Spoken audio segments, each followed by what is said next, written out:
All right, so we're here at Burbank Elementary with my supervisor, Mr. Carlos Gonzalez, and so we're going to go through a list of questions and kind of see to learn a little bit more about your experience and more about the counseling team at Burbank.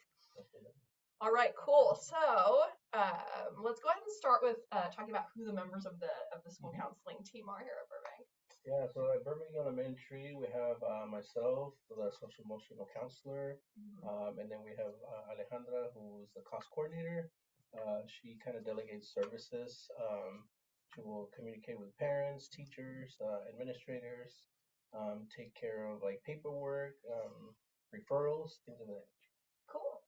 Awesome. And then we also have Tiffy, who is our school psychologist, but she works more around IEPs, 504s, things of that nature, administering tests for learning disabilities, things of that nature. And then we also have Maria, who's with EBAC. It's East Bay. I can't remember what it actually stands for, but they offer clinical therapeutic services for students. They're an outside resource that is hired through HUSD. Nice. Amazing. All right.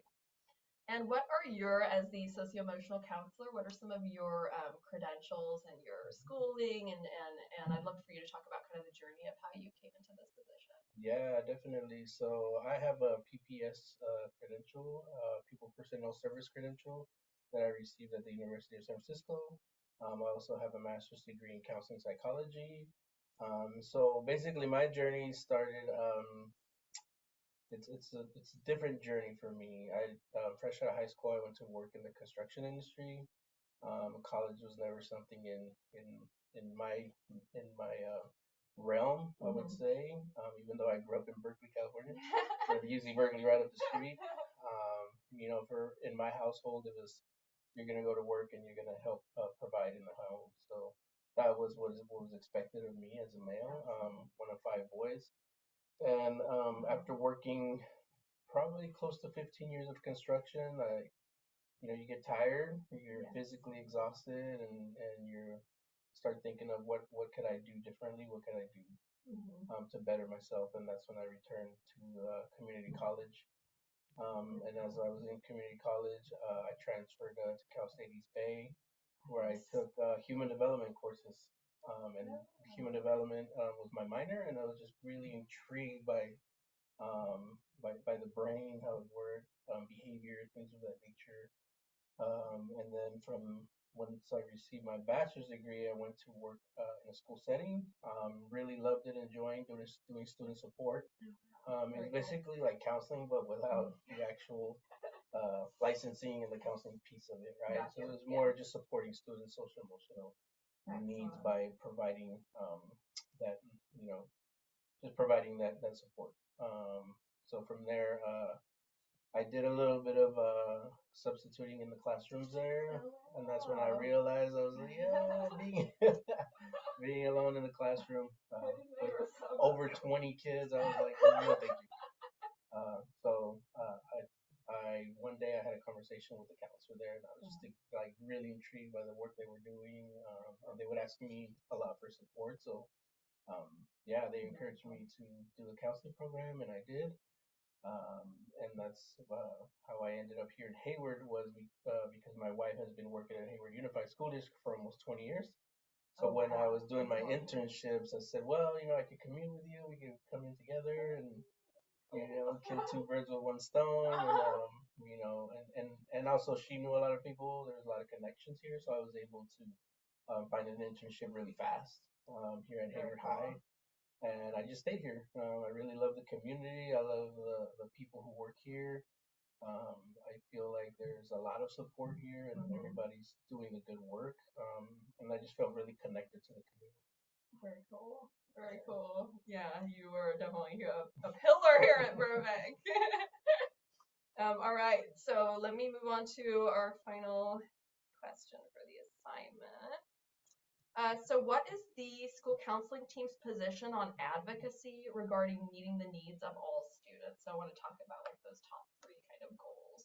Yeah, definitely. As far as here at the school, we we definitely try and meet the needs of the population. We do have a lot of newcomers. Our school is a dual immersion, which focuses a lot on Spanish speaking, and the community is heavily Spanish speakers, right? So we do a lot of support with newcomers. We do have a large population of newcomer students who are coming from many parts of Central and South America. So we offer them, a part of that is the SEL program, right? Supporting those students' social emotional needs, because we're working with some of these students who are coming from centers, right? Who were in an immigration center, who came here by themselves, who had to wait for their parents to come and get them, or some didn't even have the parents, right? So some are here on their own. So just having that support system here for them to help them heal from their trauma that they're experiencing. We also have a newcomer service over at the district where they have like a food pantry. They have clothes where families could come in and just grab what they need. And that's part of the work that we're doing to help support their needs, right? Not only social emotional, but also with clothing and food insecurities, rent as well. And they also have they'll have lawyers come in for free and just give them advice because a lot of them are fighting like immigration cases and things of that nature. So they offer that support for them as well. And then we also have the SEL program here, which we do focus a lot on the students' mental health, right? And not just the newcomers, but overall, right? How are we helping students build on their social abilities, right? Keeping friends, making friends, you know, boundaries, things of that nature. How do I solve issues on my own, right? Or how do I advocate for myself and for others, things of that nature. Very focused on the mental health, right, and how they're acknowledging it and helping students be aware of it, right? Because in our community, culturally, mental health is something that's frowned upon, and it's not really something that you deal with or you go through. So it's something that we as a community have been focusing on, and not only educating the students but also the parents. Excellent. Yes.